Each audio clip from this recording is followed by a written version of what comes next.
الحمد للہ رب العالمین والصلاة والسلام علی سید الانبیاء والمرسلین قال اللہ تعالی وتبارک فی القرآن المجید والفرقان الحمید بسم اللہ الرحمن الرحیم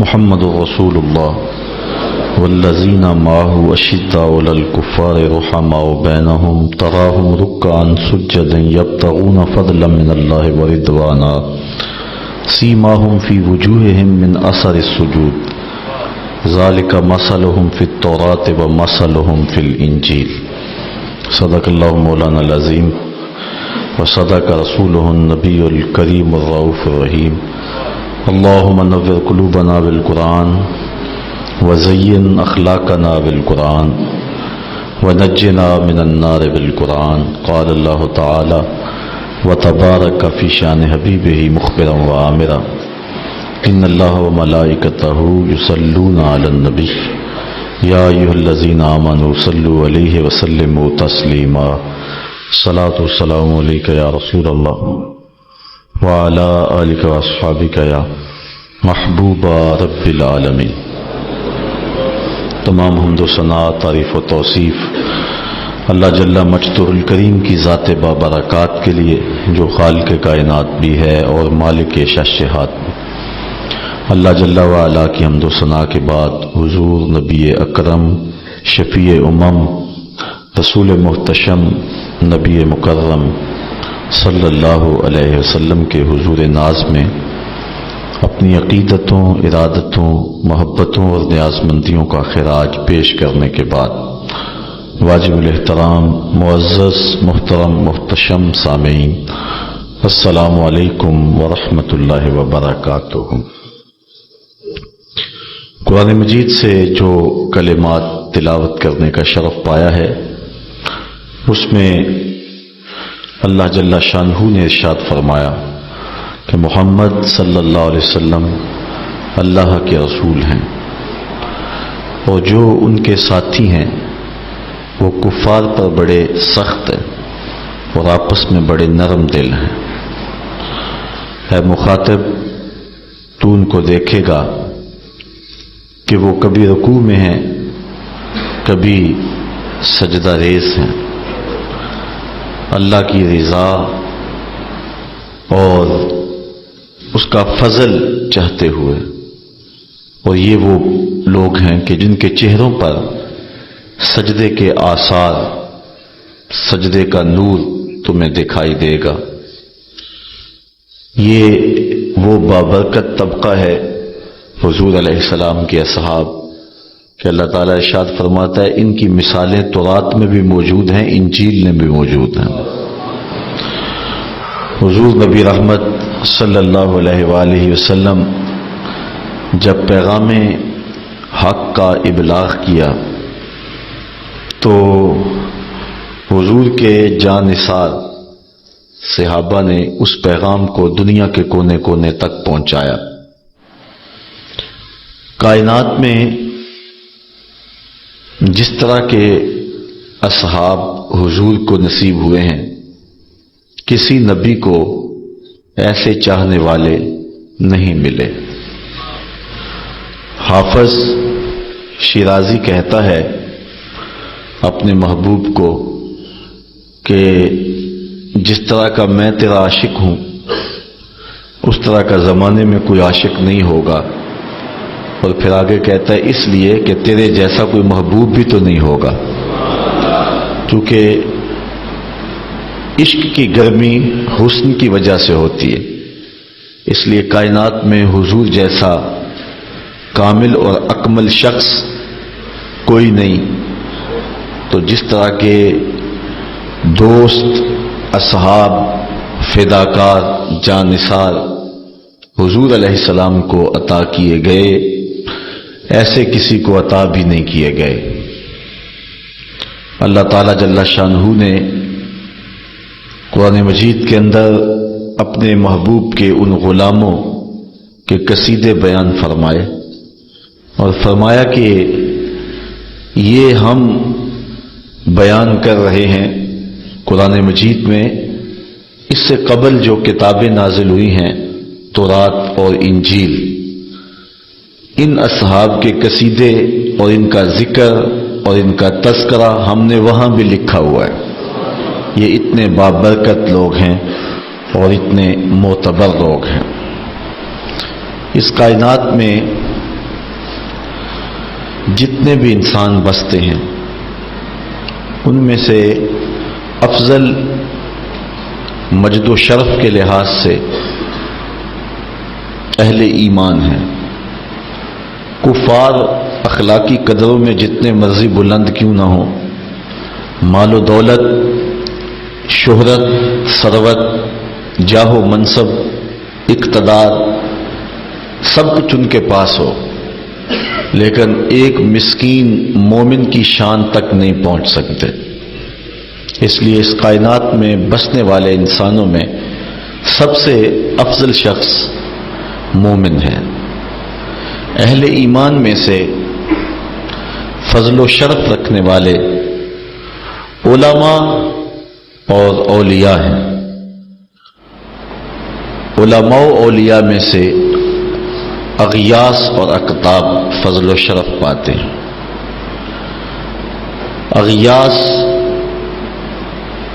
اور اقطاب کا جہاں نقطۂ عروج ہوتا ہے وہاں تابی کا مرتبہ شروع ہوتا ہے، اور جہاں تابی اپنے نقطۂ کمال کو پہنچتا ہے وہاں صحابی کا کمال اور عظمتیں شروع ہوتی ہیں. صحابہ میں سے جو مہاجر صحابہ ہیں وہ فضیلت والے ہیں.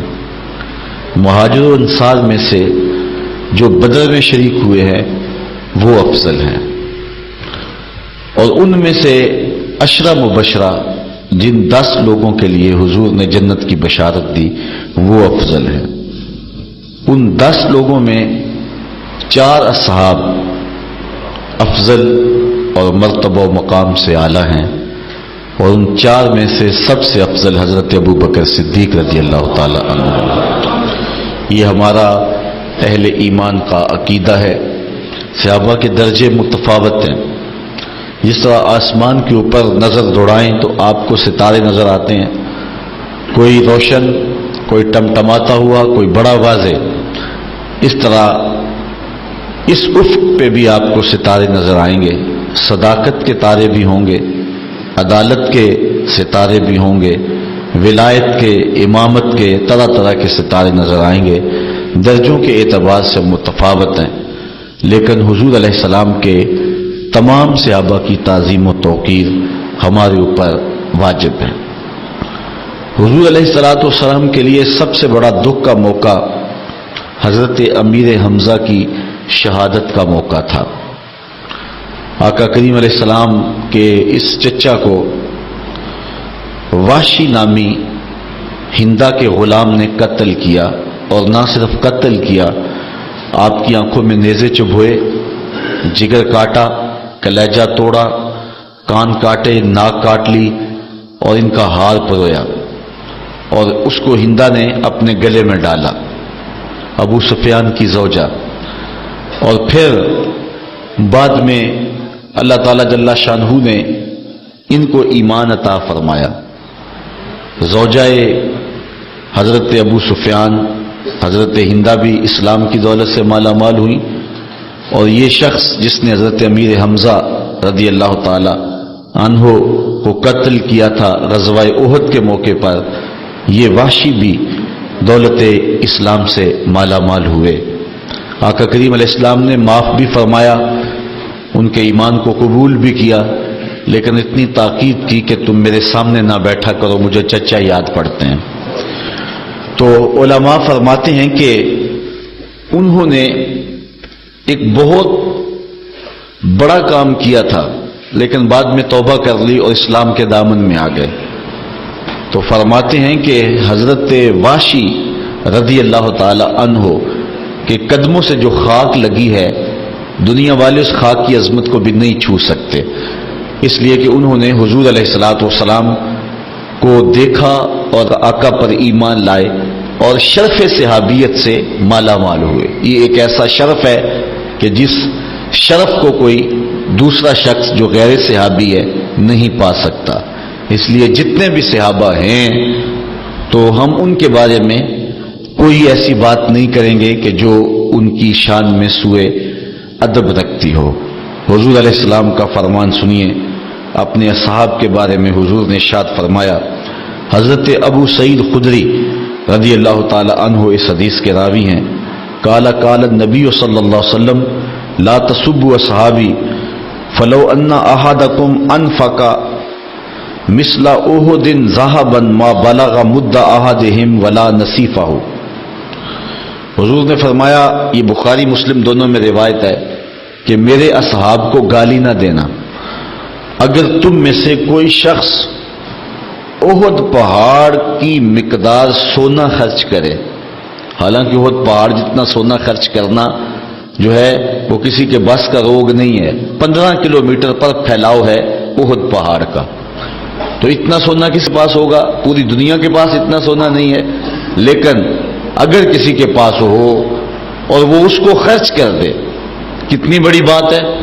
تو حضور نے فرمایا اگر احد پہاڑ کے برابر کوئی سونا خیرات کر دے تو میرا صحابی ایک مد جو خیرات کرے، ایک مد جو ہے وہ چیز خیرات کر دے، تو مد ایک پیمانہ ہے، اس پیمانے کے مطابق اتنا خیرات کرے اور بعد میں آنے والا احد پہاڑ جتنا سونا خیرات کر دے، تو فرمایا کہ وہ میرے صحابی کے اجر کو نہیں پہنچ سکتا ہے، بلکہ اس کو جو ایک مد خیرات کرنے کا ثواب ملا ہے، اس کا جو اجر ملا ہے احد پہاڑ جتنے سونے کو خیرات کرنے والا اس صحابی کے آدھے اجر کو بھی نہیں چھو سکتا۔ نصیفہ ہو، جو آدھا اجر اس کو اس کا ملا ہے اس کو بھی وہ نہیں چھو سکتا۔ یہ صحابی کے عمل کا وزن ہے۔ اب صحابی کے عمل کا یہ وزن کیسے پیدا ہوا؟ اس لیے کہ اس کی نگاہ نے حضور کا جمال دیکھا ہے۔ یہی وجہ ہے نا، یہاں رک کر کے ایک بات کرنا چاہوں گا کہ جب صحابی کے عمل کا وزن اتنا ہے کہ احد پہاڑ جتنا سونا خیرات کر دیا جائے تو پھر بھی صحابی کے ایک مد جو خیرات کرنے کے آدھے اجر کو بھی بندہ نہیں پہنچ سکتا، تو پھر جس کے چہرہ نور کو دیکھ کر کے اجر کا اتنا وزن بڑھ جاتا ہے تو پھر امتی عمل کرتے کرتے نبی سے بڑھ کیسے سکتا ہے؟ تو یہ عقیدہ باطل ہوا کہ امتی عمل کرتے کرتے نبی کے برابر ہو جاتا ہے، بلکہ بڑھ بھی جاتا ہے۔ وہ ساری زندگی بھی ایک ٹانگ پہ کھڑا رہے، نبی کے پاؤں سے اڑنے والی دھول کی عظمت کو بھی نہیں چھو سکتا ہے۔ حضور کی شان ہی ورا ہے۔ اور ذرا سورہ عادیات اٹھائے، اللہ کیا کہہ رہا ہے؟ وَالْعَادِيَاتِ ضَبْحًا فَالْمُورِيَاتِ قَدْحًا فَالْمُغِيرَاتِ صُبْحًا فَأَثَرْنَ بِهِ نَقْعًا فَوَسَطْنَ بِهِ جَمْعًا۔ ذرا غور تو کیجئے، دیکھیے عظمت کیا ہے۔ خدا ہو کے کہہ رہا ہے، محبوب تو نہیں، تیرے غلام، تیرے غلام نہیں، تیرے غلاموں کے گھوڑے، تیرے غلاموں کے گھوڑے نہیں، ان کی ٹانگیں، ان کی ٹانگیں نہیں، ان کی ٹانگوں سے لگے ہوئے پاؤں، ان کے پاؤں نہیں، ان کے پاؤں سے لگی ہوئی کھریاں، وہ کھریاں نہیں، ان کھریوں کے پتھر کے ٹکرانے سے جو شرارے اڑتے ہیں، میں خدا ہو کے ان اڑتے شراروں کی قسم فرماتا ہوں۔ ذرا غور تو کیجئے، نبی کی شان تو بہت بڑا ہے۔ نبی کے غلاموں کے گھوڑوں کی ٹانگوں کے پاؤں کے ساتھ لگی ہوئی کھریوں کے ٹکرانے سے، پتھر سے جو شرارے نکلتے ہیں، اللہ قرآن میں کہتا ہے مجھے ان شراروں کی قسم۔ اور پھر وہ محبوب کے غلاموں کے گھوڑے جب ریتلی زمین میں چلے جاتے ہیں اور ان کی سموں کے ٹکرانے سے جب ریت اڑتی ہے تو وہ اڑتے ہوئے غبار کی رب قسم فرما رہا ہے۔ تو کون ہے جو نبی کی عظمت کو چھو سکے؟ تو نہ جانے کیا غضب ڈھایا لوگوں نے اور یہ بات لکھ ماری کہ امتی عمل کرتا کرتا بعض کا نبی کے برابر ہو جاتا ہے، بلکہ بڑھ بھی جاتا ہے۔ یہاں دیکھیے صحابی کے عمل کو کوئی چھو ہی نہیں سکتا، کوئی ساری زندگی بھی لگا رہے، دل کھول کے خرچ کرے، احد پہاڑ جتنا سونا کہاں سے لائے گا؟ اور اگر اتنا کر بھی لے تو پھر بھی صحابی ایک مٹھی بھر جو خیرات کیے ہیں، اس کا جو اجر صحابی کو حضور کے چہرے کو دیکھنے کی وجہ سے ملا ہے، اس اجر کے آدھے حصے کو بھی وہ شخص نہیں پا سکتا ہے۔ جب صحابی کے اجر کو نہیں چھوا جا سکتا تو پھر نبی کی شان کیا ہوگی اور نبی کا اجر کیا ہوگا؟ تو حضور نے فرمایا کہ میرے اصحاب کو گالی نہ دو۔ حضرت ابو بردہ رضی اللہ تعالیٰ عنہ اپنے باپ سے روایت کرتے ہیں، قال رفع یعنی نبی صلی اللہ علیہ وسلم راسہ الی السماء وکان کثیر مما یرفع راسہ الی السماء، کہتے ہیں حضور نے آسمان کی طرف اپنا رخ اٹھایا، اور حضور کثرت کے ساتھ اپنے رخ انور آسمان کی طرف اٹھایا کرتے تھے۔ تو حضور نے ایسے آسمان کو دیکھا اور دیکھ کر کے فرمایا فقال النجوم امنۃ للسماء، یہ جو ستارے ہیں یہ آسمان کے امن کی ضمانت ہے، جب تک ستارے رہیں گے تو آسمان کو کچھ نہیں ہو سکتا، یہ ستارے آسمان کے امن کی ضمانت ہے۔ فَإِذَا ذَهَبَتِ النُّجُومُ أَتَى السَّمَاءَ مَا تُوعَدُ، جب یہ ستارے جھڑ جائیں گے تو آسمان کو وہ ملے گا جو اس کا مقسوم ہے، جو وعدہ کیا گیا ہے، اور وہ کیا کہ لپیٹ دیا جائے گا اور ٹکڑے ٹکڑے ہو جائے گا۔ اذا السماء انفطرت واذا الكواكب انتصرت، آسمان پھٹ جائے گا، ٹکڑے ٹکڑے ہو جائے گا۔ تو جب تک ستارے ہیں آسمان قائم، ایسے کچھ نہیں ہو سکتا۔ اور پھر فرمایا وَأَنَا آمَنَةٌ لِأَصْحَابِي، اور میں اپنے اصحاب کے امان کی ضمانت ہوں، جب تک میں موجود رہوں گا میرے صحابہ کو کچھ نہیں ہو سکتا۔ فَإِذَا ذَهَبْتُ أَنَا آتَى أَصْحَابِي مَا يُوعَدُونَ، اور جب میں چلا جاؤں گا تو میرے اصحاب کو وہ ملے گا جو ان کا مقسوم ہے، فتنے، لڑائیاں، بہت کچھ ہوگا۔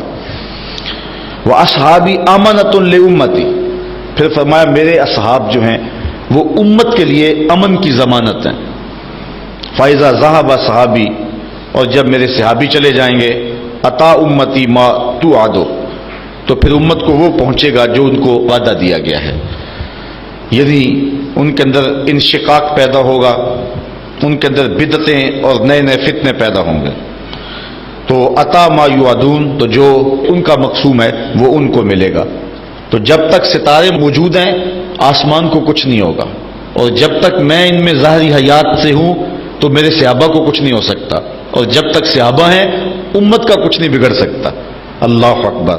یہ روایت حضرت ابی بردہ اپنے والد گرامی سے روایت کرتے ہیں۔ حضرت ابو سعید خدری رضی اللہ تعالی عنہ سے ایک روایت دیکھیں جس کو مسلم نے اپنے الفاظ میں بیان کیا، قال یاتی علی الناس زمان یبعث منہم البعث، فرمایا ایک زمانہ آئے گا کہ لوگ لشکر بھیجیں گے، کسی لڑائی کے لیے، کسی جنگ کے لیے لشکر چڑھے گا، تو لوگ کیا کہیں گے؟ تو لوگ کہیں گے فیقولون، لوگ کہیں گے انظروا هل تجدون فیکم احدا من اصحاب رسول اللہ صلی اللہ علیہ وسلم، یار دیکھو کوئی حضور کا صحابی ہے، اس کو بھی لے جو جنگ پہ ساتھ، اس کی برکت سے فتح ہو جائے گی۔ فرمایا ایک زمانہ آئے گا کہ لوگ میرے صحابیوں کو ڈھونڈیں گے کہ کوئی صحابی مل جائے اور آقا کریم علیہ السلام کے کسی صحابی کی برکت سے جو ہے وہ کامیابیاں ہو۔ اس دنیا پر سب سے آخری صحابی حضرت ابو طفیل رضی اللہ تعالی عنہ گزرے ہیں۔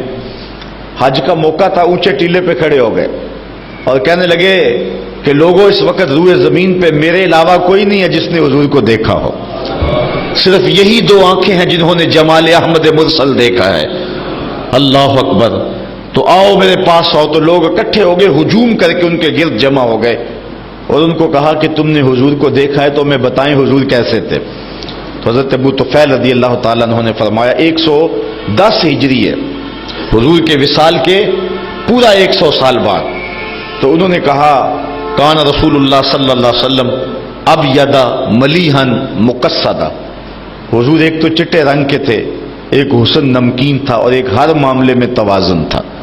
تو یہ آخری صحابی ہیں حضرت ابو طفیل رضی اللہ تعالیٰ عنہ۔ تو حضور فرمایا اب تو صحابہ وافر پائے جا رہے ہیں، ایک زمانہ آئے گا کہ لوگ کسی جنگی مہم پہ نکلیں گے تو کہیں گے یار کوئی صحابی تلاش کر لو، اسے ساتھ لے جاؤ۔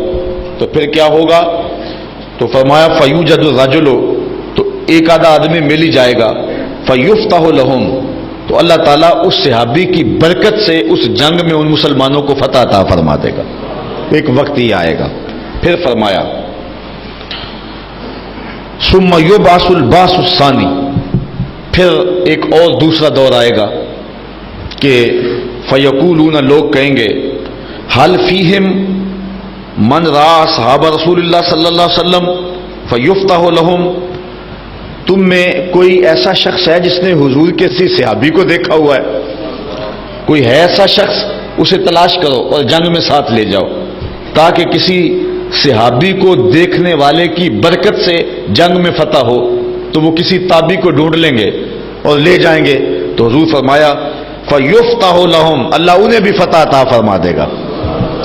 فرمایا کہ ثُمَّ يُبْعَثُ الْبَعْثُ الثَّالِثُ، پھر تیسرا زمانہ آئے گا، فَيُقَالُ، کہا جائے گا انظروا هَلْ تَرَوْنَ فِيهِمْ من رعا اصحاب النبی صلی اللہ علیہ وسلم، اچھا کوئی بندہ تلاش کرو جس نے اس کو دیکھا ہو، جس نے اسے دیکھا ہو، جس نے حضور کو دیکھا ہو۔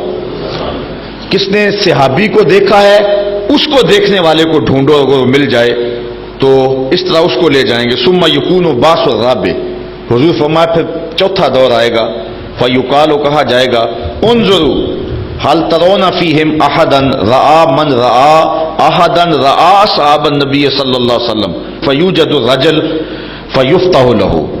پھر فرمایا جب چوتھا دور آئے گا تو لوگ کہیں گے کوئی ایسا بندہ ڈھونڈو جس نے اس کو دیکھا ہے، جس نے اسے دیکھا ہے، جس نے حضور کے صحابی کو دیکھا ہے۔ تو پھر ان کو وہ بندہ بھی مل جائے گا، تو وہ اس کو اپنے ساتھ جنگ میں لے جائیں گے۔ حضور فرماتے ہیں کہ اللہ تعالیٰ اس کی برکت سے بھی ان کو جنگ میں فتح عطا فرما دے گا۔ تو اب یہاں دیکھیے کہ حضور کے صحابی کی برکت، صحابی کو دیکھنے والے کی برکت، صحابی کو دیکھنے والے کو دیکھنے والے کی برکت، اور صحابی کو دیکھنے والے کو دیکھنے والے کو دیکھنے والے کی برکت، یہ تو اللہ کے رسول نے بیان فرمائی ہے۔ اللہ اکبر، اللہ اکبر، کیسی برکت ہے کہ کہاں تک پہنچ رہی ہے۔ اللہ اکبر، وہ کیا کسی نے کہا نا، فقر 14ویں پیڑھی تک پہنچ پیندا، پاویں کسے فقیر دا بال ہووے، تے احمد شاہ نہ گدڑی پھول ویکھی متا گدڑی وچ کوئی لال ہووے۔ تو ایسے بھی ہوتا ہے کہ کہاں تک بات پہنچتی ہے، کہاں تک بات پہنچتی ہے۔ وہ آپ نے سنا ہے واقعہ بنی اسرائیل کے اس شخص کا، حضرت خضر علیہ السلام جس کی دیوار سیدھی کر رہے ہیں۔ اللہ اکبر، حضرت موسیٰ کو اعتراض ہوا، بچے کو قتل کیوں کیا، کشتی کیوں توڑی، یہ ہمیں کھانا بھی نہیں دیتے، ہم ان کی دیواریں سیدھی کر رہے ہیں۔ تو حضرت خضر علیہ السلام نے کہا تیری میری جدائی ہوگی، لیکن تمہیں بتاؤں کہ میں نے یہ کام کیوں کیے ہیں۔ ان میں 2 کاموں کی حکمت بھی بیان کی، اور تیسرے کام کے بارے میں فرمایا کہ یہ دیوار جو ہے جو میں سیدھی کر رہا ہوں، یہ 2 یتیم بچوں کی دیوار ہے، اور سیدھی کیوں کر رہا ہوں، وَقَانَ أَبُوهُمَا صَالِحًا، ان کا باپ بڑا نیک تھا، اور مفسرین نے لکھا ہے 7ویں پشت میں ان کا باپ تھا، دادا کاشف، اور 7ویں پشت میں اس کی نیکی یہاں کام آئی کہ اللہ کا نبی حضرت خضر علیہ السلام یہ ان کی دیوار کو سیدھا فرما رہے ہیں۔ تو اس لیے یہ جو کہا جاتا ہے کہ نسبت فائدہ نہیں دیتی، یہاں تو 7ویں پشت میں نسبت کہاں فائدہ پہنچا رہی ہے۔ تو فے فقر نو کرنا سلام چنگا، پاویں حال تھیو بے حال ہووے، اے نہ سمجھیے دے وچ کچھ نہیں، متا اس دا پیر کمال ہووے۔ فقر 14ویں پیڑھی تک پہنچ پیندا، پاویں کسے فقیر دا بال ہووے، احمد شاہ نہ گدڑی پھول ویکھی متا گدڑی وچ کوئی لال ہووے۔ اللہ اکبر، تو کہا یہ 4 زمانے نصیب ہوں گے، جس نے مجھے دیکھا، مجھے دیکھنے والے کو دیکھا، مجھے دیکھنے والے کو دیکھنے والے کو دیکھا، اور پھر جس نے اس کو دیکھا۔ اللہ تعالیٰ ان کے صدقے سے برکتیں پیدا فرمائے گا، اور جنگوں میں فتحیں اور کامیابیاں نصیب ہوتی رہیں۔ حضرت جابر رضی اللہ تعالی عنہ حضور سے روایت کرتے ہیں کہ آقا کریم نے فرمایا لا تمس النار مسلمن رآنی او رآ من رآنی، اس شخص کو جہنم کی آگ نہیں چھو سکتی جس نے مجھے دیکھا۔ جو اہل ایمان، جو مسلمان مجھے دیکھ لیا جس نے بحالت ایمان، تو فرمایا اس کو جہنم کی آگ نہیں چھو سکتی۔ نہ صرف کہ اس کو نہیں چھو سکتی، جس نے پھر اس کو دیکھ لیا اس کو بھی جہنم کی آگ نہیں چھوئے گی۔ یہ برکت ہے صحابی رسول کو دیکھنے کی۔ حضرت عبداللہ بن مغفل رضی اللہ تعالی عنہ حضور سے روایت کرتے ہیں، سنو حضور علیہ السلام کا فرمان۔ آقا کریم نے فرمایا اللہ اللہ فی اصحابی، اللہ اللہ فی اصحابی، لا تتخذوہم غرضا من بعدی، فمن احبہم فبحبی احبہم، ومن ابغضہم فببغضی ابغضہم ومن اذاہم فقد اذانی ومن اذانی فقد اذى اللہ ومن اذى اللہ فیوشک ان یاخذہ رواہ الترمذی۔ حضرت امام ترمذی نے یہ روایت نقل کی ہے۔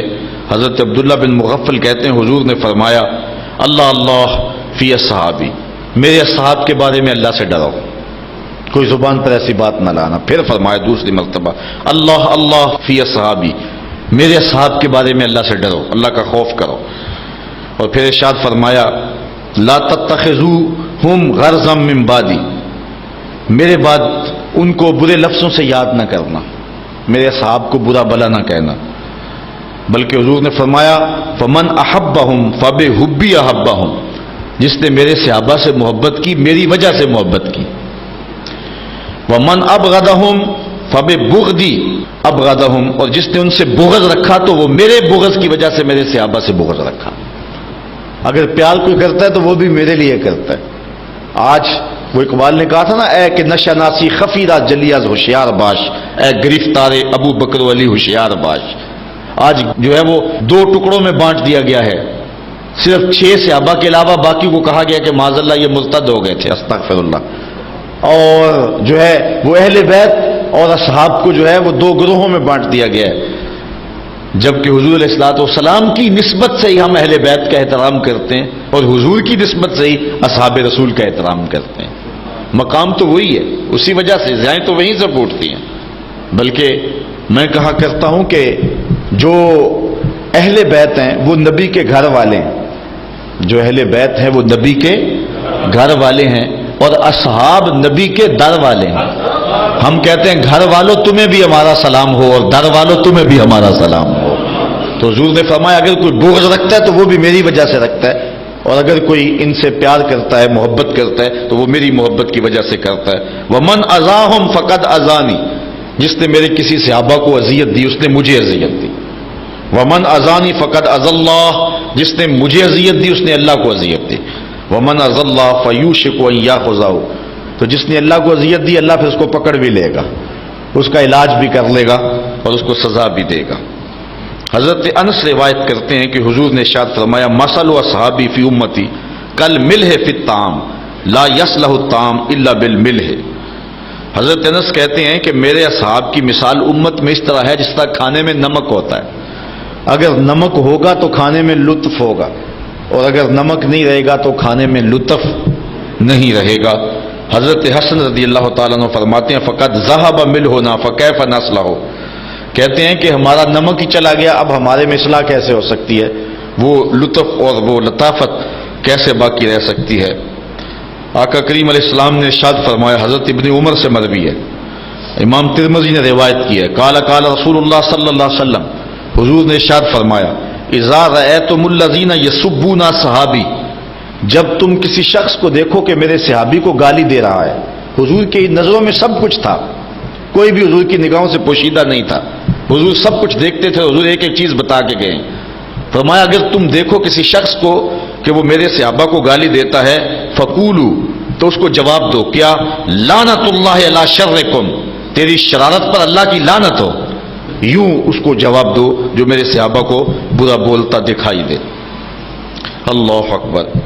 اب یہ تو صحابہ کا مطلق تذکرہ تھا، آج میں حضور کے چند اصحاب کا مختصر تذکرہ آپ کے سامنے رکھ کے بات کو آگے بڑھاؤں گا۔ سب سے افضل صحابی جس کو شرف ملا اور عظمت سب سے فضیلت والی نصیب ہوئی وہ حضرت ابوبکر صدیق کی ذات ہے۔ کہتے ہیں حضور کا سایہ نہیں تھا لیکن یہ سائے کی طرح حضور کے ساتھ ہی رہے، ساری زندگی حضور کے ساتھ گزاری۔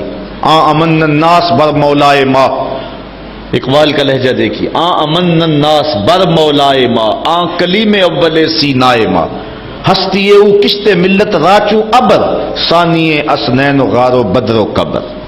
ساری زندگی حضور کے ساتھ گزاری، بدر کے بھی ساتھی ہیں، قبر کے بھی ساتھی ہیں، غار کے بھی ساتھی ہیں، اور حد ہو گئی مزار کے بھی ساتھی ہیں۔ جے شک ہووی تے چل مدینے، آ ویخ لے جوڑ مزاراں دا، بن یار نبی دیاں یاراں دا۔ حضور علیہ السلام نے ارشاد فرمایا، حضرت ابو سعید خدری سے روایت ہے، ان النبی صلی اللہ علیہ وسلم قال ان من امن الناس علی فی صحبتہ و مالہ ابو بکر، فرمایا اپنی صحبت اور اپنے مال سے جس نے سب سے زیادہ میرے اوپر احسان مندی کی ہے اس شخص کا نام ابو بکر ہے۔ بلکہ حضور نے فرمایا کہ جس شخص نے بھی میرے اوپر کوئی احسان کیا ہے میں اس کے احسان کا بدلہ اس کو دے چکا ہوں، لیکن ایک ابو بکر ہے جس کے احسانات کا بدلہ کل قیامت کے دن اللہ ہی عطا فرمائے گا۔ یہ صرف حضرت ابو بکر صدیق کی ذات ہے، اور حضور نے خود ان کی عظمت کو اس انداز سے بیان کیا۔ حضرت جبیر بن مطعم رضی اللہ تعالیٰ عنہ روایت کرتے ہیں، قال اتت النبی صلی اللہ علیہ وسلم امرأة فکلمتہ فی شیء فامرها ان ترجع الیہ۔ ایک خاتون حضور کی خدمت میں آئی، اس نے حضور سے کسی معاملے میں بات کی تو آقا کریم نے فرمایا چلی جا پھر واپس آ جانا۔ قالت یا رسول اللہ ارایت ان جئت ولم اجدک کانہا ترید الموت۔ اس نے عرض کیا اگر میں پھر کبھی آئی تو آپ نہ ہوئے تو، یعنی اس کا مطلب تھا کہ آپ اگر وصال کر کے ہوئے تو پھر کیا کروں گی؟ قال فإن لم تجدنی فاتی ابا بکر، اگر میں نہ ہوا تو ابو بکر تو ہوں گے نا۔ یہ روایت بخاری میں بھی ہے اور مسلم میں بھی ہے، اور علماء نے کہا کہ یہ حضور ابو بکر صدیق رضی اللہ تعالی عنہ کی خلافت کی طرف واضح اشارہ ہے۔ حضرت علی المرتضی رضی اللہ تعالی عنہ نے حضرت فاطمہ تو زہرا رضی اللہ تعالی عنہا کی موجودگی میں دوسری شادی نہیں کی تھی، بلکہ کرنا چاہی تو حضور نے منع فرما دیا۔ ان کے وصال کے بعد حضرت مولا کائنات نے بہت ساری شادیاں فرمائی تھیں، ان میں ایک زوجہ سے ایک بیٹے پیدا ہوئے تھے محمد بن حنفیہ، یہ حضرت مولا کائنات سیدنا علی المرتضی کے فرزند ہیں۔ وہ کہتے ہیں کہ ایک دن میں اپنے باپ حضرت علی المرتضی سے پوچھا، قلت لابی، میں نے اپنے باپ سے کہا ای الناس خیر بعد النبی صلی اللہ علیہ وسلم، اس امت میں حضور کے بعد سب سے افضل شخص کون سا ہے؟ میں نے پوچھا حضرت علی المرتضی سے اپنے والد گرامی سے، قال ابو بکر، تو حضرت مولا کائنات فرمانے لگی ابو بکر ہیں، اور کون ہے؟ قلت ثم من، میں نے کہا پھر کون ہے؟ قال عمر، عمر کہتے ہیں وخشیت ان یقول عثمان، میں نے تیسری بار نہیں پوچھا کہ پوچھا تو حضرت عثمان کا نام نہ لیں، تو کہتے ہیں قلت ثم انت، میں نے کہا اچھا پھر تیسرے آپ ہوئے؟ قال ما انا الا رجل من المسلمین، کہا میں تو مسلمانوں سے ایک عام آدمی ہوں۔ تو یہ کہہ کر کے جو ہے وہ آپ نے عجز کیا، کسر نفسی فرمائی۔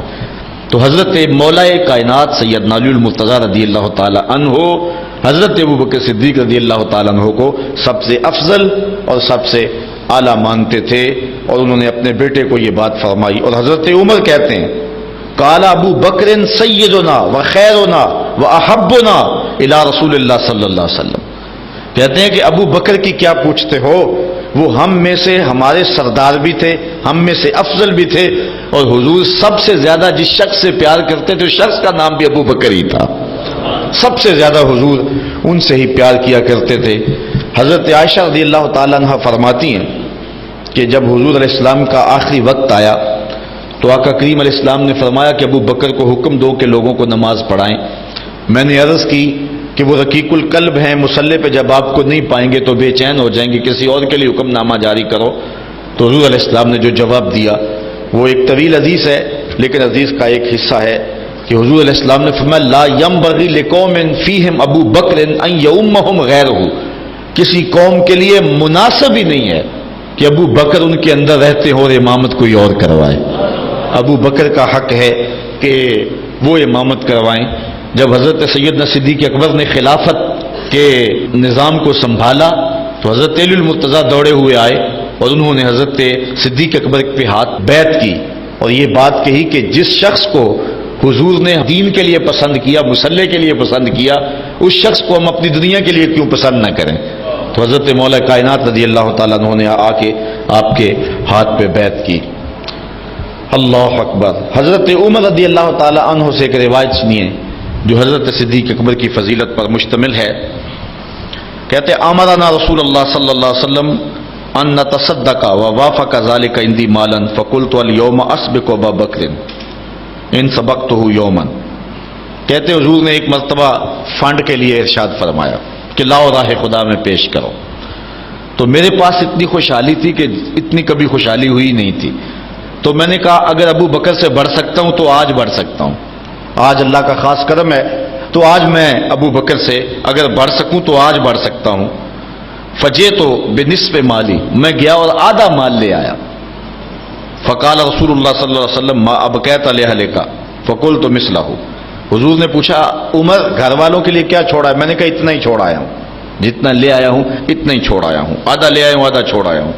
وَأَتَى ابو بکر رضی اللہ تعالیٰ عنہ بِكُلِّ مَا عِندَهُ. کہتے ہیں پھر ابو بکر سارا مال ہی سمیٹ کے لے آئے. اللہ اکبر. فقال یا ابا بکر ما ابقیت لأہلک. حضور نے کہا ابو بکر تم گھر کے لیے کیا چھوڑا ہے؟ حضرت ابو بکر رضی اللہ تعالیٰ نے کہا ابقیت لہم اللہ ورسولہ. حضور میرے سامنے بھی آپ ہیں، میرے گھر میں بھی تو آپ ہی ہیں نا. وہ اپنے نام لیواؤں کو تنہا چھوڑتے کب ہیں، جہاں ہم دم نہ ہو کوئی وہاں سرکار ہوتے ہیں. تو کہا کہ میں اللہ اس کے رسول کی رضا کو گھر چھوڑ آیا ہوں. قلت لا اسبقہ الی شیء ابدا. حضرت عمر کہتے ہیں پھر میں نے کہا کہ میں ابو بکر سے کبھی بھی نہیں بڑھ سکتا. اللہ تعالیٰ نے ان کو شان یہ انوکھی دی ہے. حضرت عمر رضی اللہ تعالیٰ عنہ دوسرے خلیفہ راشد ہیں. اللہ تعالیٰ نے ان کو بھی بڑی شان عطا فرمائی. اور شانوں کا عالم یہ ہے کہ حضور علیہ السلام نے ارشاد فرمایا کہ ان اللہ جعل الحق علی لسان عمر وقلبہ. اللہ تعالیٰ نے عمر کے دل اور زبان پر حق جاری کر دیا ہے. حضرت عمر جب بولتے ہیں تو ان کی زبان پر حق ہی جاری ہوتا ہے.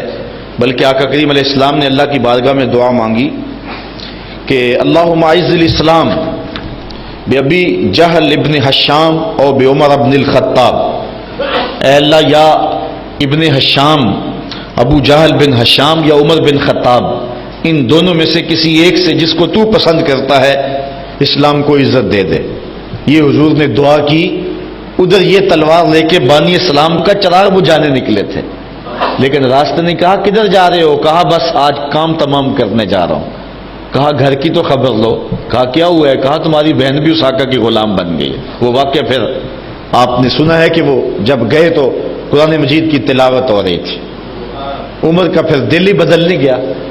اللہ اکبر. اقبال کہتے ہیں تو نہ دانی کے سوزے کراتے تو دیگر کو کر تقدیر عمر را. میری بہن تو نہیں جانتی، تو چھوڑ گیا قرآن کی تلاوت.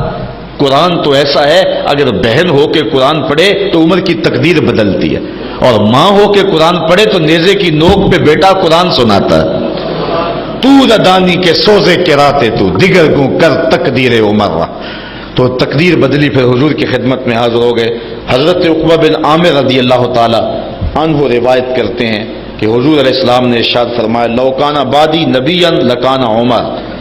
اگر میرے بعد کوئی نبی ہوتا تو عمر ہوتا. اللہ تعالیٰ نے یہ شان حضرت عمر رضی اللہ تعالی عنہ کو عطا فرمائی ہے. حضرت ابن عمر روایت کرتے ہیں خرج ذات یوم ودخل المسجد وابو بکر وعمر احدهما عن یمینہ والاخر عن شمالہ وهو آخذ بیدیہما. ایک دن حضور مسجد میں تھے، حضرت عمر بھی گئے، حضرت صدیق اکبر بھی گئے. کہتے ہیں کہ حضور علیہ السلام نے دایاں ہاتھ حضرت ابو بکر اور بایاں حضرت عمر کا پکڑا ہوا تھا، اور اس طرح حضور جو ہے وہ چلتے جا رہے تھے. حضرت ابو بکر صدیق دائیں سمت تھے، حضرت عمر رضی اللہ تعالیٰ عنہ بائیں سمت تھے، اور ایسے حضور مسجد نبی میں تشریف لا رہے ہیں. وہ آخذ بیدیہما فقال ھکذا نبعث یوم القیامہ. حضور نے فرمایا قیامت کے دن ہم یوں ہی قبروں سے اٹھائے جائیں گے. میرے دائیں ہاتھ میں ابو بکر کا ہاتھ ہوگا اور بائیں ہاتھ میں عمر کا ہاتھ ہوگا. اللہ اکبر. یہ شان ہے ان غلاموں کی. حضرت عائشہ رضی اللہ تعالیٰ عنہ روایت کرتی ہیں کہ حضور علیہ الصلوۃ والسلام گھر میں لیٹے ہوئے تھے اور آقا کریم کی پنڈلی سے کپڑا ہٹا ہوا تھا. تو حضرت ابو بکر صدیق آئے اور انہوں نے اذن طلب کیا اور فرمایا آ جاؤ، اور ایسے ہی لیٹے رہے اور پنڈلی پر جو کپڑا تھا وہ آگے نہیں کیا ہے، اسی طرح ہٹا رہا. وہ آئے بیٹھ کے اور باتیں کرنے لگے. ثم استاذن عمر. پھر حضرت عمر آ گئے رضی اللہ تعالیٰ عنہ، تو وہ بھی آ کے بیٹھ کے حضور نے اجازت دے دی. حضور علیہ السلام نے کوئی اپنے کپڑے کو جنبش نہیں دی اور پنڈلی کو ڈھانپا نہیں ہے، کیونکہ سترے عورت جو ہے وہ گھٹنے سے شروع ہوتا ہے. پنڈلی عموماً گھر میں بندہ برہنہ بھی رکھ سکتا ہے، کوئی حرج نہیں ہے. تو حضور علیہ الصلوۃ والسلام کی پنڈلی سے کپڑا ہٹا ہوا تھا. دونوں آ کے بیٹھ کے باتیں کرتے رہے. پھر تھوڑی دیر ہوئی تو کہتے ہیں حضرت عثمان آئے رضی اللہ تعالی عنہ. تو جب حضرت عثمان رضی اللہ تعالیٰ عنہ آئے وَصَبَّ ثِيَابَهُ. حضور نے جلدی اپنی پنڈلی پر کپڑا کر لیا. وہ بیٹھ کے باتیں کرنے لگے. گفتگو ختم ہوئی، سارے چلے گئے. میں نے عرض کی حضور حضرت ابو بکر آئے، آپ ایسے ہی جلوہ فراز رہے، پنڈلی پر کوئی کپڑا نہیں کیا. حضرت عمر آئے، آپ ایسے گفتگو کرتے رہے، پنڈلی پہ کپڑا نہیں کیا، لیکن عثمان آئے تو آپ نے جلدی سے پنڈلی پر کپڑا اوڑھ لیا۔ فرمایا عائشہ میں اس سے حیا کیوں نہ کروں جس سے فرشتے بھی حیا کرتے ہیں۔ اللہ اکبر۔ حضرت مرہ بن کعب رضی اللہ تعالی عنہ، حضرت عثمان غنی رضی اللہ تعالی عنہ کی بات کرتے ہیں، چونکہ حضرت عثمان غنی رضی اللہ تعالی عنہ انتہائی کٹھن زندگی گزاری ہے، خلافت کا زمانہ، اور بعد میں انہیں ظلماً شہید کیا گیا۔ تو کہتے ہیں کہ حضور علیہ الصلوۃ والسلام سے میں نے سنا کہ حضور فتنوں کا ذکر کر رہے تھے۔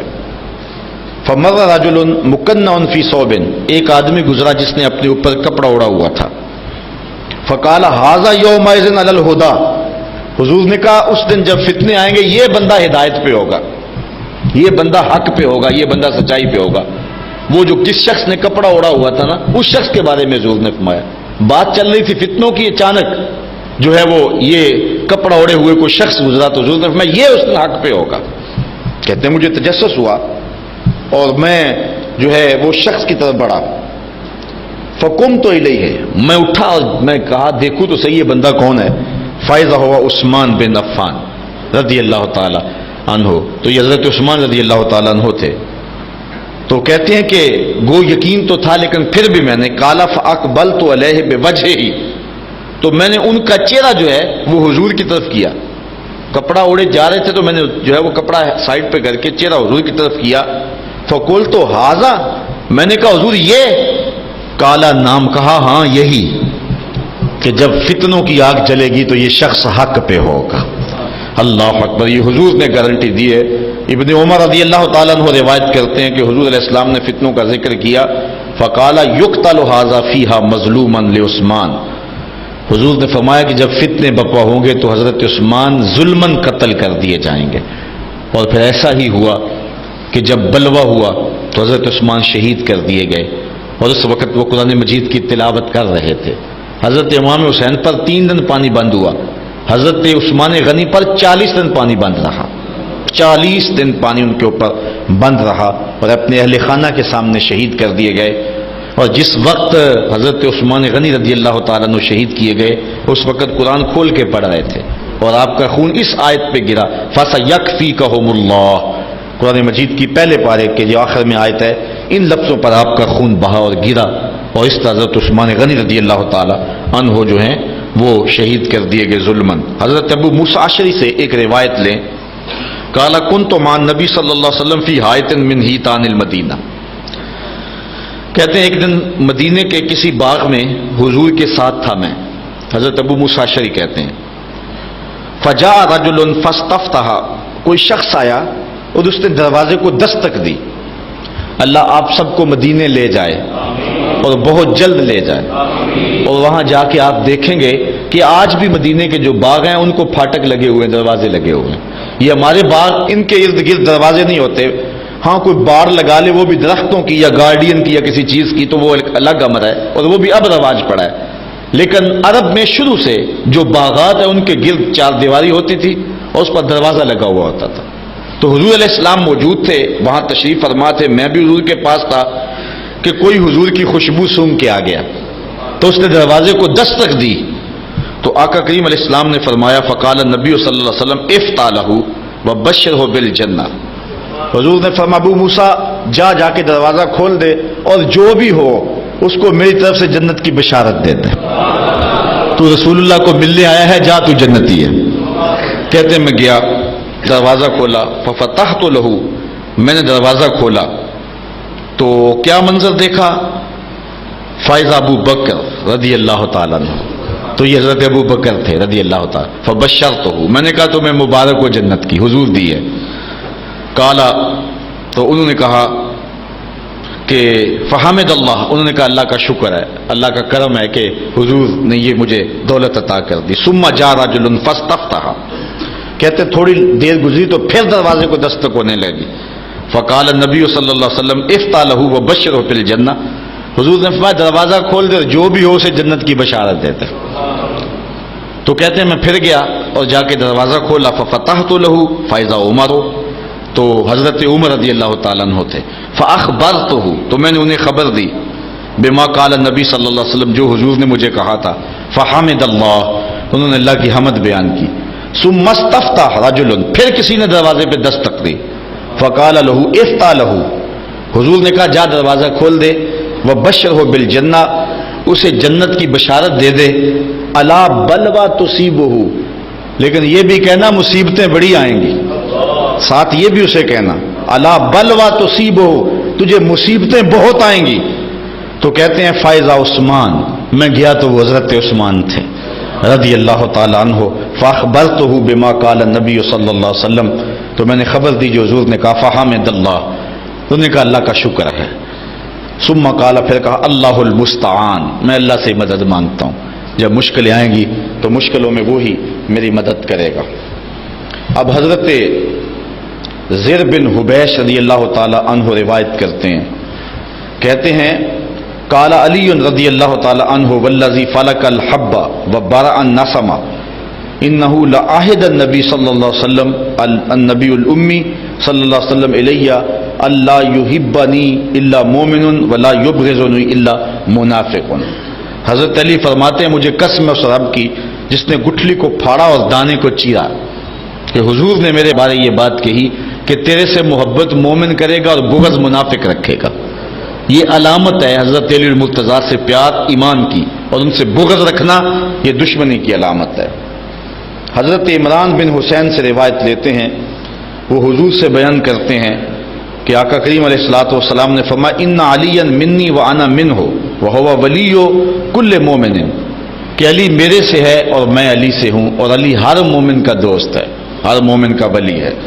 حضرت زید بن ارقم رضی اللہ تعالیٰ عنہ فرماتے ہیں کہ حضور نے فرمایا من کنت مولا ہو فعلی مولا، جس کا میں مولا ہوں اس کا علی مولا ہے. اللہ اکبر. حضرت انس رضی اللہ تعالیٰ عنہ روایت کرتے ہیں کہ کالا کانا عند النبی صلی اللہ علیہ وسلم طیر، ایک دن حضور کے پاس کوئی بھنا ہوا پرندہ آیا. فقال اللہم آتنی بأحب خلقک الیک یاکل مائی ھذا الطیر، یا اللہ کوئی ایسا بندہ بھیج دے جس سے تو سب سے زیادہ پیار کرتا ہے، تاکہ یہ جو پرندہ میں اس کے ساتھ بیٹھ کے کھاؤں. کہتے ہیں فجاءہ علی فاکل معہ، تو حضرت علی تشریف لے آئے تو حضور نے ان کے ساتھ بیٹھ کر کے وہ پرندہ تناول فرمایا. اور حضرت ام عطیہ روایت کرتی ہیں کہ حضور نے ایک لشکر روانہ کیا جس لشکر میں حضرت علی رضی اللہ تعالیٰ عنہ تھے. قالت فسمعت رسول اللہ، حضرت ام عطیہ کہتی ہیں یہ میں نے خود حضور سے سنا کہ آقا کریم علیہ الصلوۃ والسلام وہو رافع یدیہ، حضور ہاتھ اٹھا کے دعا کر رہے تھے. کیا؟ سنو ذرا لفظ، اللہم لا تمتنی حتی ترینی علی، اے اللہ جب تک علی نہیں آ جاتا میں اس کو دیکھ نہیں لیتا، مجھے موت نہ عطا فرمانا. اللہ اکبر. یہ حضرت علی المرتضیٰ رضی اللہ تعالیٰ عنہ کے لیے حضور علیہ السلام کے پیار کی دل آویز کہانی ہے. اور حضرت ام سلمہ رضی اللہ تعالیٰ عنہ حضور نبی رحمت سے روایت کرتی ہیں، ام المومنین رضی اللہ تعالیٰ عنہ کہتی ہیں لا یحب علی منافق ولا یبغضہ مومن، کہ علی سے منافق محبت نہیں کر سکتا اور مومن بغض نہیں رکھ سکتا. یہ پکی علامت ہے. بلکہ اس عنوان کے ساتھ ایک قول فیصل آپ کے سامنے رکھوں، بات آگے بڑھ رہی ہے. حضرت برا بن عازب رضی اللہ تعالیٰ عنہ سے روایت لیتے ہیں، اور زید بن ارقم رضی اللہ تعالیٰ عنہ جو ہیں وہ یہ روایت کرتے ہیں کہ حضور نبی رحمت صلی اللہ علیہ وآلہ وسلم نے جو ہے جب غدیر خم کے پہ پہنچے تو حضور نے حضرت علی کا ہاتھ پکڑ لیا، اور پھر حضور نے فرمایا لوگوں کیا تم جانتے ہو کہ میں مومنین سے ان کی جانوں سے زیادہ قریب ہوں؟ لوگوں نے کیوں نہیں؟ تو پھر حضور نے فرمایا لوگو تم جانتے ہو کہ میں ہر مومن کا جو ہے وہ مولا ہوں اور اس کی جان سے زیادہ اس کا مالک اور اس کے قریب ہوں. کہا کیوں نہیں؟ تو پھر حضور نے فرمایا اللہم من کنت مولاہ فعلی مولا، اللہم وال من والاہ وعاد من عاداہ. تو کہتے ہیں کہ پھر حضور نے حضرت علی کا ہاتھ پکڑا اور کہا اے اللہ جس کا میں مولا ہوں اس کا علی مولا ہے. اے اللہ جو اللہم وال من والا ہو، جو اس سے پیار کرے تو بھی اس سے پیار کر، اور جو اس سے عداوت رکھے اے اللہ تو بھی اس سے دشمنی رکھ. اور حضرت علی المرتضیٰ خود بیان فرماتے ہیں کہ حضور علیہ الصلوۃ والسلام نے فرمایا فی کا مثل من عیسیٰ، اے علی تیری مثال حضرت عیسیٰ والی ہے. جن کے معاملے میں آ کے دو لوگ برباد ہو گئے، یہودی بھی اور عیسائی بھی۔ یہودیوں نے حضرت عیسیٰ سے بغض رکھا، ان پر تہمت لگائی، ان کی ماں پر تہمت لگائی، وہ بھی برباد ہو گئے، ان کے قتل کے درپے ہوئے، برباد ہو گئے۔ اور عیسائیوں نے حضرت عیسیٰ سے اتنا پیار کیا کہ انہیں اللہ کا بیٹا کہہ دیا، تو وہ بھی برباد ہو گئے۔ فرمایا اے علی تیری وجہ سے بھی لوگ برباد ہوں گے۔ حضرت علی المرتضیٰ فرماتے ہیں یہلک فی رجلان محب مفرط و مبغض۔ حضور نے فرمایا تیرے معاملے میں بھی آ کے دو گروہ برباد ہوں گے، ایک محبت کر کے برباد ہوں گے، ایک بغض رکھ کے برباد ہوں گے۔ ترازو ہے جس پر میں اور آپ اپنے آپ کو تول سکتے ہیں۔ اگر حضرت علی المرتضیٰ کا نام آئے، طبیعت میں گھٹن پیدا ہو، تو سمجھ لو اندر نفاق پل رہا ہے۔ اور حضرت علی المرتضیٰ کے ساتھ ایسا پیار کہ علی کے یاروں کا نام بھی گوارا نہ ہو، تو پھر بھی سمجھو بربادی آ گئی ہے۔ اس لیے ترازو کے دونوں پلڑے پورے رکھیں، حضرت علی سے بھی پیار کریں، اور حضرت علی جن کو اپنا امام اور مقتدا مانتے تھے اور جن کے ہاتھوں پہ بیعت کرتے رہے تھے، ان کو بھی اپنا مقتدا اور امام مانیں۔ اور اللہ تعالیٰ جل شانہ نے یہ ہمیں سعادت نصیب فرمائی ہے اور یہ عزت عطا فرمائی ہے۔ حضور علیہ السلام نے ارشاد فرمایا، روایت ہے حضرت انس رضی اللہ تعالی عنہ سے، حضور نے فرمایا ارحم امتی بے امتی ابو بکر، میری امت میں میری امت پر سب سے زیادہ نرم دل ابو بکر ہے۔ واشدہم فی امر اللہ عمر، اور اللہ کے معاملات میں، اس کے امور میں سخت ترین شخص جو ہے اس کا نام عمر ہے۔ واسبقہم حیاء عثمان، اور جو حیا میں جو ہے وہ سب سے آگے ہے وہ عثمان ہے۔ اور ایک روایت میں وَأَقْضَاهُمْ عَلِيٌّ، اور لوگوں میں سب سے زیادہ جو فیصلہ کرنے والا ہے، جو سب سے بڑا قاضی ہے، وہ علی ہے۔ اور پھر حضور نے فرمایا وَأَفْرَدُهُمْ زید بن ثابت رضی اللہ تعالی عنہ، اور علم فرائض کا سب سے زیادہ جاننے والا زید بن ثابت ہے۔ وَأَقْرَأُهُمْ اُبَيْ بن کعب، اور سب سے بڑا قاری میری امت میں ابی بن کعب ہے۔ وَعَالَمُهُمْ بِالْحَلَالِ وَالْحَرَامِ معاذ بن جبل، اور حلال و حرام کو سب سے زیادہ جاننے والا معاذ بن جبل ہے۔ وَلِكُلِّ أُمَّةٍ أَمِينٌ، اور ہر امت کا کوئی امین ہے۔ وَأَمِينُ هَذِهِ الْأُمَّةِ ابو عبیدہ بن الجراح، اور اس امت کا امین ابو عبیدہ بن جراح ہے رضی اللہ تعالی عنہ۔ حضور علیہ السلام کے سارے صحابی مختلف پھول ہیں۔ آج لوگوں کے اندر جو ہے وہ ایک عجیب صورتحال بن گئی ہے۔ حضرت صاحبزادہ صاحب رحمۃ اللہ تعالی علیہ سے کسی نے پوچھا حضرت ایک مسئلہ تو بتائیں کہ حضرت عائشہ افضل ہیں یا حضرت فاطمہ افضل ہیں؟ پوچھنے والے کی نیت تو کچھ اور تھی کہ صاحبزادہ صاحب کو پھنسائیں گے۔ تو جن لوگوں کو اللہ نے بصیرت دی ہوئی ہوتی ہے، بات کرنے کا ڈھنگ بھی دیا ہوتا ہے۔ اللہ اکبر۔ تو حضرت سیدہ فاطمہ افضل ہیں اور یا حضرت سیدہ عائشہ افضل ہیں؟ تو آپ فرمانے لگے، اس کی نیت سے تو آگاہ ہو گئے، فرمانے لگے بیلیا اگر دیکھیں بیٹی ہونے کی حیثیت سے تو فاطمہ بیٹی ہے نبی کی اور عائشہ بیٹی ابو بکر کی۔ ابو بکر کی بیٹی نبی کی بیٹی سے افضل تو نہیں ہو سکتی۔ اور اگر دیکھیں بیوی ہونے کی حیثیت سے تو عائشہ بیوی ہے نبی کی اور فاطمہ بیوی ہے علی کی۔ علی کی بیوی نبی کی بیوی سے افضل تو نہیں ہو سکتی ہے، اور اس کا منہ بند ہو گیا۔ تو اس طرح سے آپ نے جو ہے وہ گفتگو فرمائی۔ تو کسی کو کوئی، حضور نے یہ سارے صحابہ کی شانیں بیان فرمائی، کوئی اس شان کا مالک تھا، کوئی اس شان کا مالک ہے۔ کسی کو حبر الامہ کہا، کسی کو امین حاضر الامہ کہا، کسی کو کہا کہ میرے ماں باپ اس پہ قربان ہو، حضرت سعد کے لیے کہا علم یا سعد فدا کا امی واپی۔ سارا زمانہ حضور کو کہتا ہے کہ حضور میرے ماں باپ آپ پہ قربان، لیکن حضرت سعد کے کمان کے چلے میں تیر چڑھایا، کہا علم یا سعد فدا کا امی واپی، سعد تیر پھینکو تیرے اوپر محمد کے ماں باپ قربان ہوا۔ وہ بھی اعزاز دیا نا، وہ بھی عزت دی۔ تو کوئی حضور کا رازدان ہے، کوئی حضور کا خادم ہے، کوئی صاحب النال ہے، حضور اسلام کے نالین اٹھاتا ہے۔ بلال کا مرتبہ رضی اللہ تعالیٰ عنہ کا اپنا ہے۔ شاہ کی نماز کھڑی ہوئی، حضور نے نماز شاہ پڑھائی۔ نماز شاہ پڑھا کر کے حضور جلدی جلدی اپنے جو ہے وہ کاشان انور کی طرف چل پڑے۔ تو جب حضور چل پڑے تو میں حضور علیہ السلام کے پیچھے چلا، چونکہ میری غرض تھی، میں ماں سے وعدہ کر کے آیا تھا کہ حضور سے آپ کے لیے اور اپنے لیے مقصد کی دعا کرواؤں گا حضور سے۔ تو ماں نے پوچھنا تھا بیٹے حضور سے دعا کروائیے، تو میں کیا جواب دوں گا؟ تو میری خواہش تھی کہ میں حضور سے ملوں، حضور سے عرض کروں حضور میرے لیے اور میری ماں کے لیے مغفرت کی دعا کر دیجئے۔ میں حضور کے پیچھے چلا، فسامع صوتی، تو میرے پاؤں سے آواز پیدا ہوئی، تو آقا کریم نے سنا، فقالا من ھذا، حذیفہ تو حضور نے فرمایا کون ہے؟ حذیفہ ہے، رخ بھی نہیں موڑا، ویسے کہا کون ہے، اور ساتھ ہی کہہ دیا حذیفہ ہے۔ کل تو میں نے کہا کہ نعم جی حضور میں حذیفہ ہوں۔ اب اگلی بات میں نے کرنی تھی کہ میں کس لیے آیا ہوں، لیکن حضور نے فرمایا ما حاجتوں کا غفر اللہ لکا والے امے کا، اللہ تجھے بخشے تیری ماں کو بخشے، کیا کام ہے؟ حذیفہ کیا لینے آئے ہو؟ اللہ تجھے بھی بخش دے تیری ماں کو بھی بخش دے۔ اچھا جب انسان نے کوئی سوال ترتیب دیا ہوا ہو تو ایسے ہو جائے تو پھر تو عجیب صورتحال ہو جاتی ہے، تو کہتے ہیں میں چپ کے کہوں آگے کیا؟ حضور نے کہا کہ اللہ تجھے بخشے، غفر اللہ لکا والے امے کا، ما حاجتوں کا، تجھے کیا غرض ہے، کس لیے آئے ہو، اللہ تجھے بھی بخش دے تیری ماں کو بھی بخش دے۔ تو میں اب خاموش، تو پھر حضور نے خود ہی فرمایا ان ھذا ملک لم ينزل الارض قط قبل هذه الليله استاذن ربه ان يسلم علي ويبشرني بان فاطمه سيده نساء اهل الجنه وان الحسن والحسين سيدا شباب اهل الجنه، کہ کہا کہ اے حذیفہ سنو، پھر جو تمہارا مطالبہ تھا وہ تو پورا ہو گیا، ایک میری بات بھی سنو، یہ میرے پاس فرشتہ آیا ہے جو آج سے پہلے کبھی دھرتی پہ آیا نہیں ہے، اور اللہ سے خصوصی اجازت لے کر میری زیارت کے لیے آیا ہے، اور مجھے بتانے آیا ہے کہ آپ کی بیٹی فاطمہ جنتی عورتوں کی سردار ہے اور آپ کے بیٹے حسن اور حسین جنتی جوانوں کے سردار۔ اللہ تعالیٰ جل شانہ آل و صحاب نبی کی عظمت کو ماننے کی توفیق نصیب فرمائے۔